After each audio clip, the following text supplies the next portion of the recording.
If a little green is good, more is even better. Now, back to Green is Good with John Shigarian and Mike Brady. Welcome back to Green is Good, and we're so honored today to have Sharon Rowe on the phone with us. Sharon's the CEO and founder of Ecobags, and Ecobags were created in 1989, way before it was ever cool to be green. Sharon Rowe, welcome to Green is Good, and we just want to hear all about you today. Thank you so much. I'm really excited to be here, and let's just talk. Have some fun. Well, Sharon, wait a second. 1989, in the Green Revolution, that's like... I don't know. That's dinosaur time. Yeah, that's prehistory. Yeah, that's well, I was a pretty advanced teenager. Only kidding. Anyway. Obviously. I mean, Yeah. Wait a second. Really, what was your epiphany, or what was that moment back in 1989? Because we have so many entrepreneurs and business folks that listen to this show. What made you want to start this back then in 1989? Well, I saw a need, and it wasn't even that I saw a need for and thought of a business. I had my own personal need. I was tired of always bringing home plastic bags and seeing them stuck in trees, stuck in the river, etc. And I just decided that I wasn't going to contribute to that waste stream any longer. So I went looking for, what back then was called, just a regular old bag, a bag I could reuse. The reusable bag context hadn't even, started, and I found that it was difficult to find a bag that would do the job for me. And so I started looking, found some, and started using them, and then was there. My listening was open when people around me were like saying, "Cool, great idea."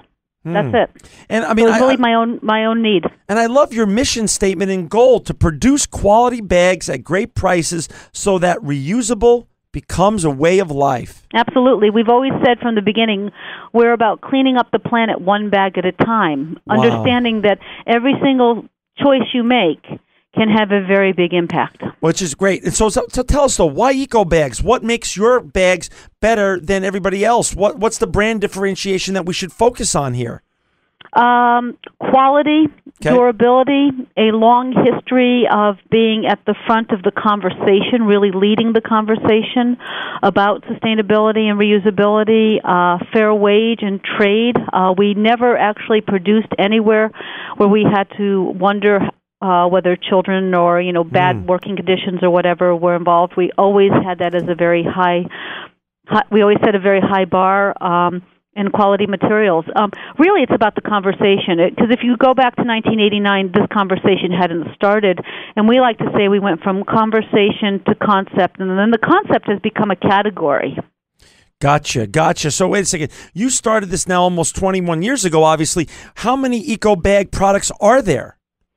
There's a bunch. I mean, we started with what we call our classic European string bag. That would be our signature Ecobags branded bag, which was the expandable cotton mesh bag, which we saw in Europe and, is great for fruits and vegetables, just going to the green marker. It's the one that Oprah actually featured on her Earth Day show in 2007, which really just tipped the scale. The Oprah effect is real, Then we moved into a lot of the really standardized, I'd like to say, canvas bags, but no one had ever really built them to that point, or we couldn't find them to really satisfy a shopping need. The amount that you can carry, not too much, not too little, washable, and that's very important now because of all the discussions around, I guess, some of the non-woven PP bags carry a lot of bacteria in them. Right. So washable, durable, and reusable for years. And then we actually about 15 years ago even, we introduced a produce bag, cloth produce bag, very extremely lightweight bag, so even when you're in your produce aisle, you don't have to take plastic. You have a way of transporting your goods from the grocery to home. And then it goes on, because for each department or each category in either a traditional store or even a farm market, you need a carrying device to get things from the store to your counter, your drawers, your refrigerator, whatever. So before this became a big issue, is it safe to say that you were really Ecobags were really the original reusable bag company?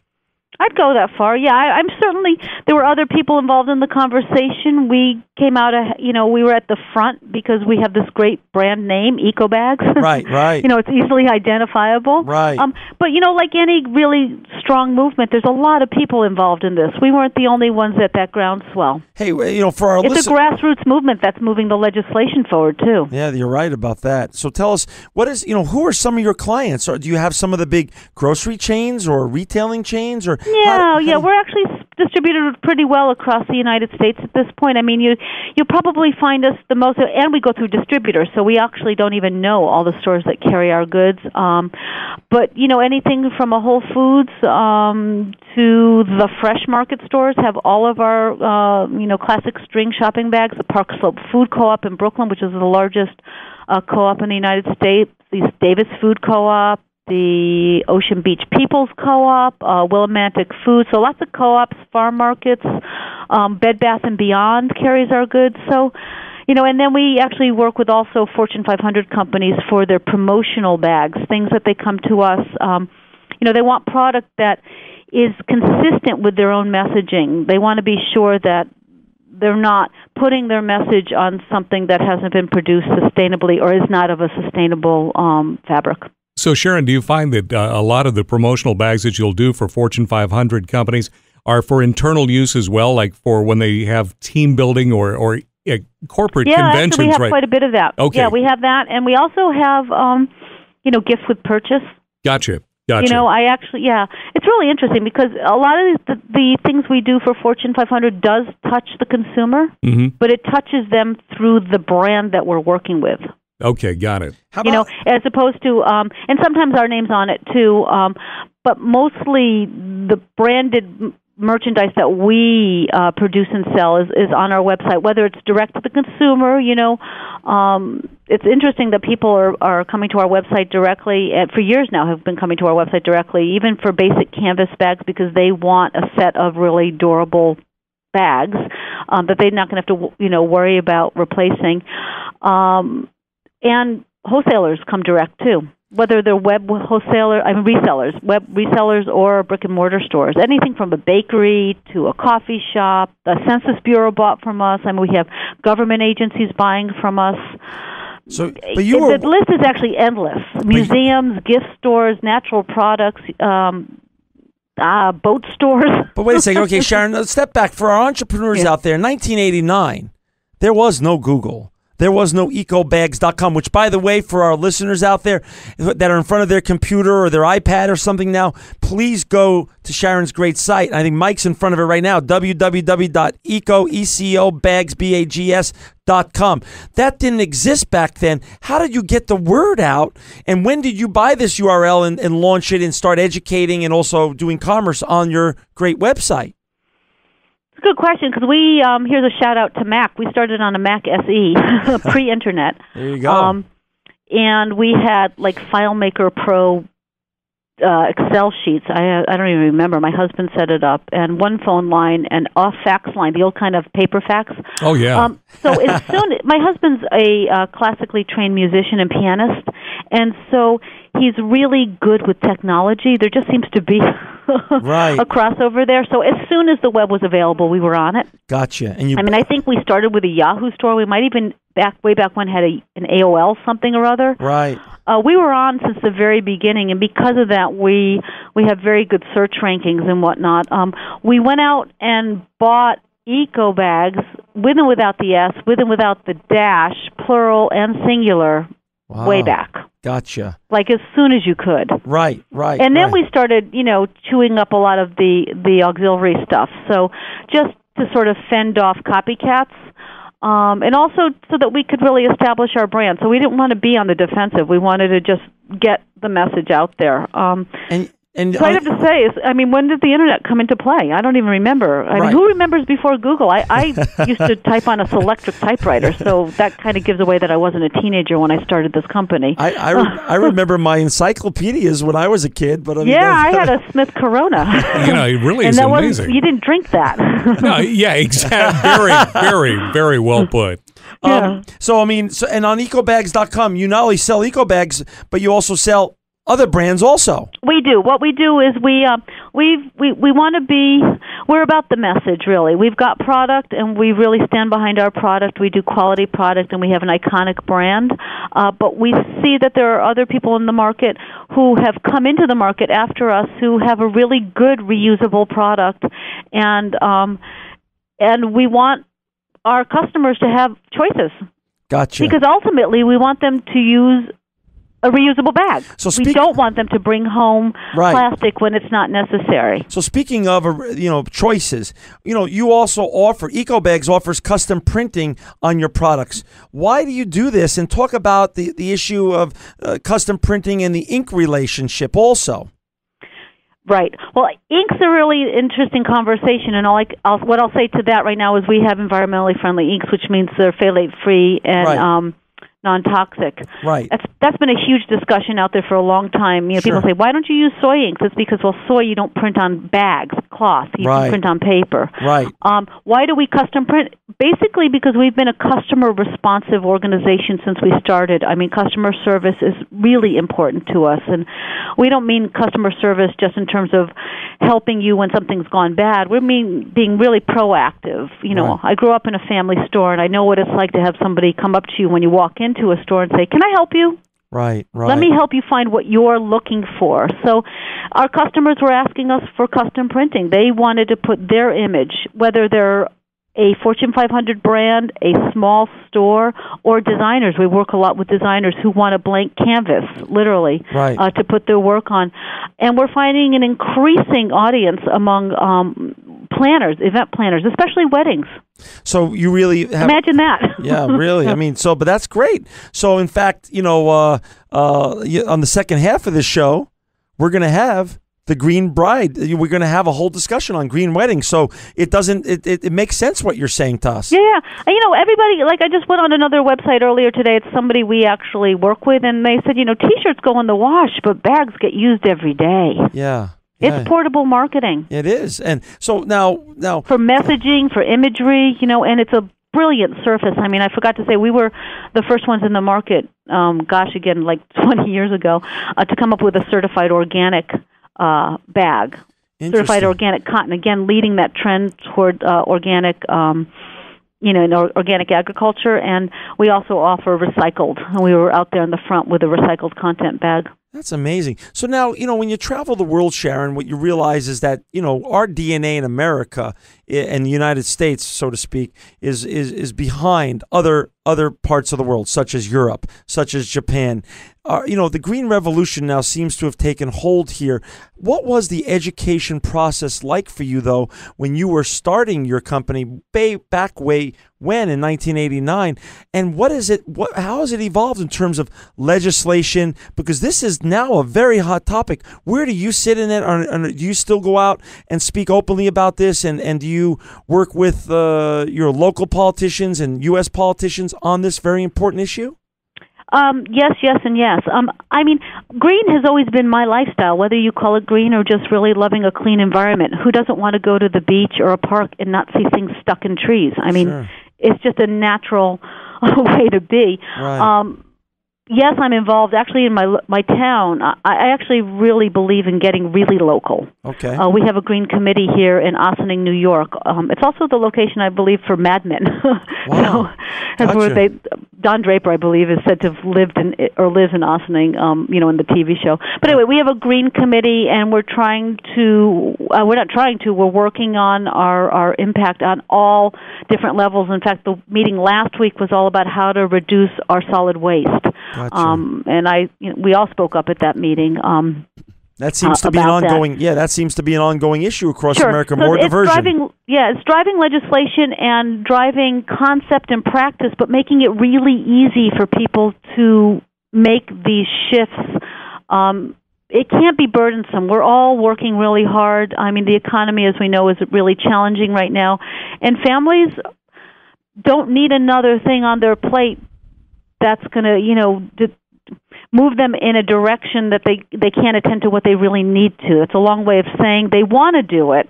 Right. And if government or committees and citizen groups can make it easy for them to dispose of their toxic waste or to not create it in the first place, or have options, in terms of garbage and recycling, and I there's just so much. Even leaf collection. So, we're doing our job if we can make it easy for them and have the messaging attached to it. Sharon, though, what's the this is where the rubber hits the road, though. I mean, there's only X amount of states that have bottle bills, even in 2010. Do you believe states should be legislating, toxic bags out of landfills, or is that left up to the federal government? How does that best work? Because this is your industry, and you literally were the pioneer of this industry. Yeah, I actually know the guy who helped write the first bottle bill in Massachusetts back in college, way back when. I think it's both ends against the middle. Okay. I think you have to approach it from a grassroots. You've got to start the conversation. I like to say, years ago I was the first one in line to have my reusable bags. A couple years later, there were 2 people. Now it's, everybody, it seems around here at least, is bringing a bag, although there's wanes of in that. But I think you've got to attack it from that end, which is just the drum continually beating, and then you have to legislate, and you have to really look at how to reduce the amount. It's really source reduction, how to reduce the amount of wasteful, it's not just plastics, packaging really, and plastics and stuff.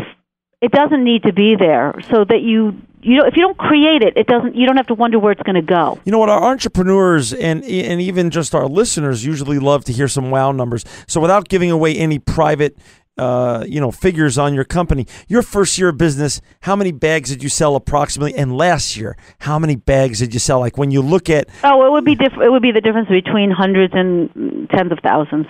So, I mean, it's just, and do you see that? I mean, we have a 70,000 piece order that's pending to ship, and then that's against, but we still get the orders for 100.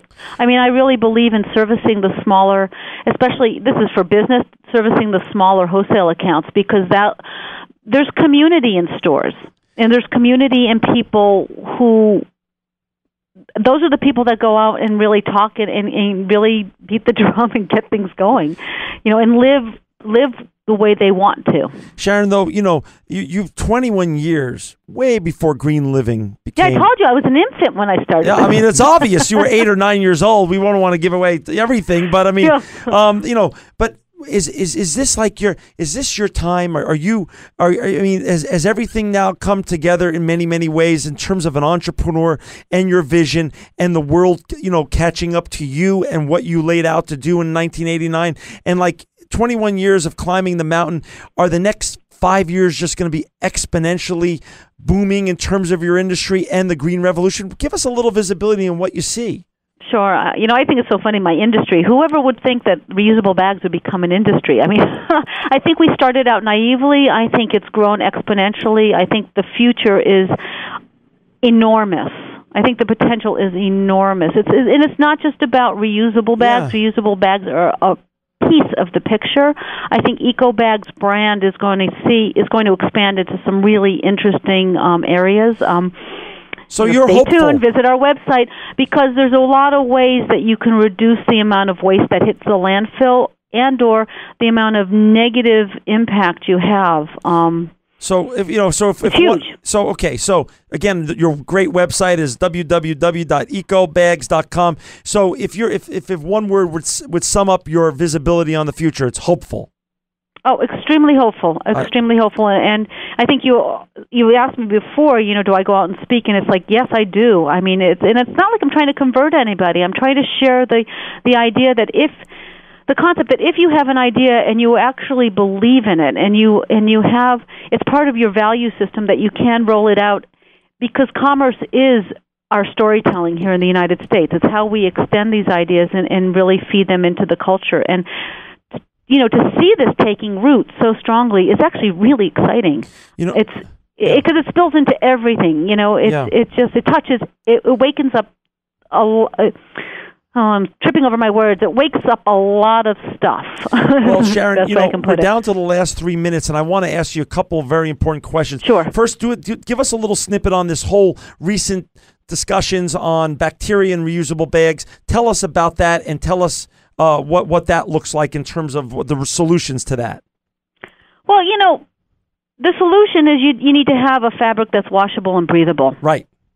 That's the solution. And how do we clean your great bag? When we buy your bags and we go and we use it and we use it, what's the best way to clean it? The cleanest You throw it way. in the washing machine, and then put it up on the line to dry. Perfect. And if you It's don't mind that a little simple. shrinkage, you throw in the washing machine. It's a that- reusable. Perfect. Yeah, I mean, I've met people with my bags who've had them for almost 15, 16 years. Perfect. So it's that simple. Just put it in the washing machine. Yeah, wash it. Perfect. Love it. That's a simple solution. Yeah. Now we're down to the last 2 minutes, and what I want to leave all of our listeners with is your pearls of wisdom. There's a lot of other green entrepreneurs, young, and even people looking to reinvent themselves, given the economy that we have.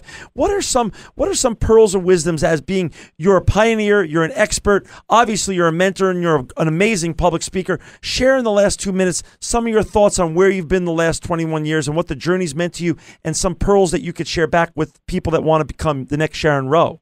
Okay, well, stay on the path. Okay. Stay focused. Got it. Build strong relationships, whether you're telling your story about your mission, your product. Make sure you've got your finances in order. Step forth and go. Be creative. I mean, you really you have to line up. You have to be really good in business, but I think you can learn business. The passion part is you have to continually feed that, and you need to really connect with it on a very deep level and move forward. Well, for all our listeners out there, I want you to go to Sharon's site, buy an eco bag. Just a simple step can become part of a much larger solution. www.ecobags.com. Sharon Rowe, you're both informational, you're inspirational, and you are truly living proof that green is good. Thank you.